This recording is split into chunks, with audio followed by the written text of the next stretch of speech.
Olá, meus queridos amigos e amigas do estudo de O Livro dos Espíritos do sábado.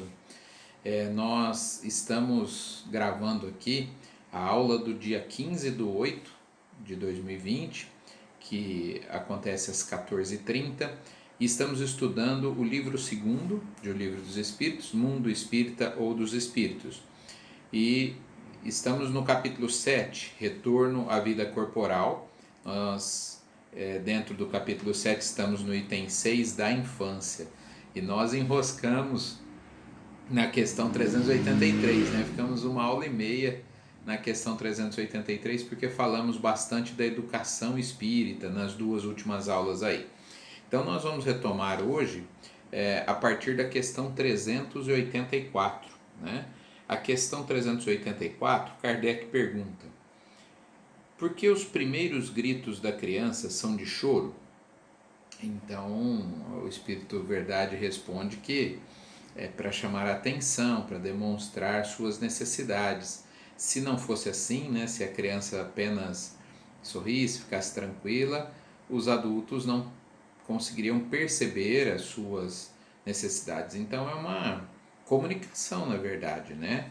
As expressões do rosto da criança, o choro, tudo isso são formas de se comunicar com o mundo adulto, né, que precisa cuidar dela. Aliás, o bebê da espécie humana é o mais dependente, né, de todas as espécies. Aí a gente vê no reino animal, com questão de horas, dias, semanas, as crias às vezes já estão se virando mais sozinha. E o bebê da espécie humana demora anos, né, para isso acontecer. Então é necessário que ela chore, que ela tenha toda essa forma de comunicação, porque senão nós não teríamos como cuidar dessa criança. Aliás, os que são pais e mães aí, mais as mães, mas os pais atentos também, sabe perfeitamente quando o choro é de dor, quando o choro é de manha, quando o choro é de fome, quando o choro é porque fez xixi ou cocô ali na fralda.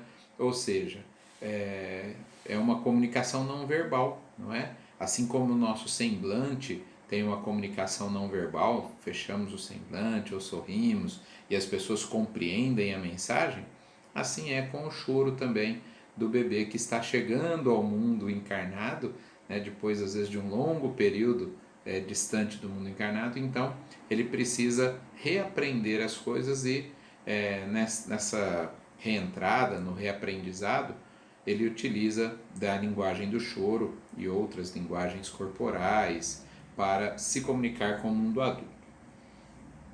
E o Espírito Verdade conclui dizendo para que a gente se admire, né, da sabedoria divina em fazer tudo de maneira tão perfeita que, mesmo sem falar, a criança consiga então se comunicar com os adultos. Questão 385. Qual o motivo da mudança que se opera no seu caráter a uma certa idade, particularmente ao sair da adolescência? É o espírito que se modifica? Então, vou voltar aqui aos que são pais, mães, avós, aí, né? Mas principalmente os filhos já passaram, ou estão passando, ou já passaram pela adolescência e vão entender perfeitamente. Às vezes os filhos estavam indo tão bem, né? De repente entra numa fase que é variável, alguns com 11 anos, outros 12, 13, 14, 15, depende, né? Era um pouco mais tarde, mas agora, com a precocidade dessa geração, dada os estímulos, às vezes com 11 anos aí a gente já percebe esse comportamento adolescente. E aí a gente fala assim, peraí, o que aconteceu? Acho que veio um disco voador aí à noite, abduziu meu filho e colocou um clone no lugar, né? Porque ontem estava de um jeito, hoje está com um comportamento completamente diferente, né? Aquilo que eles achavam o máximo a gente fazer, de repente eles odeiam que a gente faça. E aí a pergunta é, o espírito mudou? Na verdade, não é que ele mudou, é que no período da infância ficaram adormecidas uma série de características daquele espírito que agora começam a desabrochar. Então, aquilo que ele já tinha afinidade, já gostava, já tinha no seu histórico espiritual, começa a vir à tona. E é lógico que isso pode ser muito minimizado, até praticamente anulado, pela educação que se deu nessa encarnação. Então a gente falou bastante disso. É um espírito que tem fortes tendências a delitos, a coisas negativas. Se ele teve uma educação extremamente amorosa, se ele se sente amado, acolhido, isso pode modificar positivamente, né, para melhor o seu comportamento. Mas como a maioria de nós pais falhamos, acertamos, erramos, né? Alguns erram mais, outros erram menos, mas todos erramos, né? Todos ainda somos espíritos imperfeitos.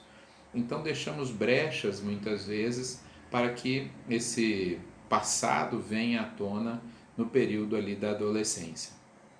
É verdade também, agora falando do ponto de vista só do mundo encarnado, né? Se fôssemos fazer uma análise da psicologia, muitos dizem que é o segundo parto, né? A adolescência é o segundo parto. Por quê?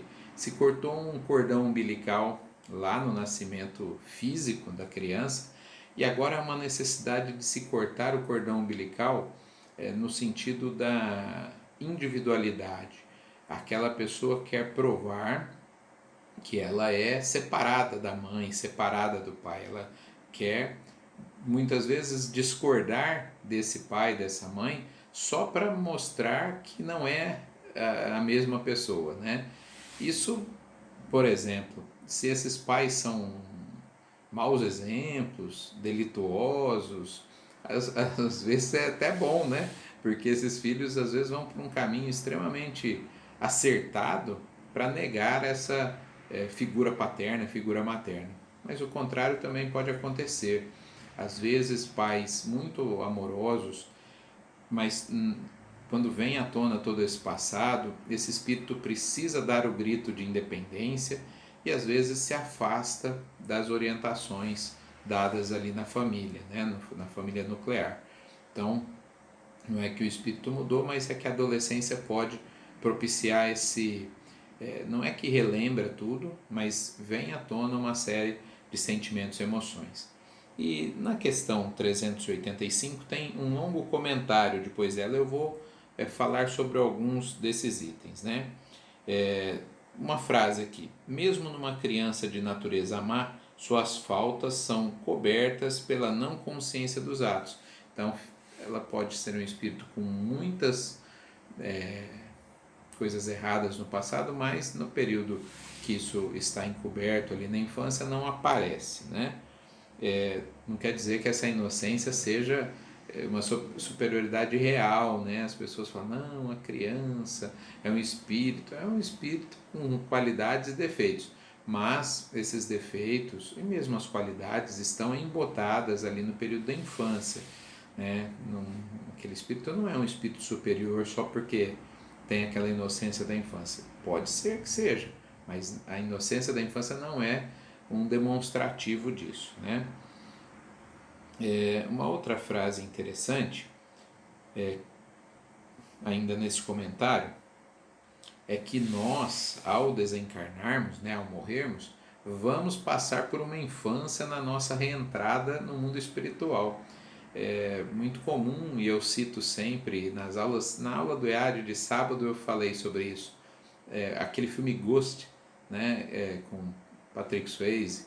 É interessante que ele chega ao mundo espiritual, né, a hora que ele descobre que ele está desencarnado, ele não sabe como lidar com as coisas. E aí um espírito que já estava no mundo espiritual há mais tempo, dá algumas dicas, ensina algumas coisas, e se vocês assistiram o filme e se recordam disso, não era um espírito superior não, era apenas um espírito mais adaptado ao mundo espiritual, né?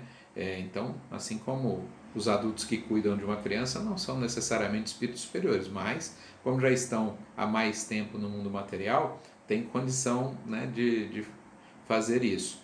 Os espíritos que já estão há mais tempo no mundo espiritual já relembraram uma série de coisas eles também nos auxiliam nessa readaptação, ou seja, nessa infância que nós temos ao retornarmos ao mundo espiritual. Eu vou continuar o comentário na próxima parte.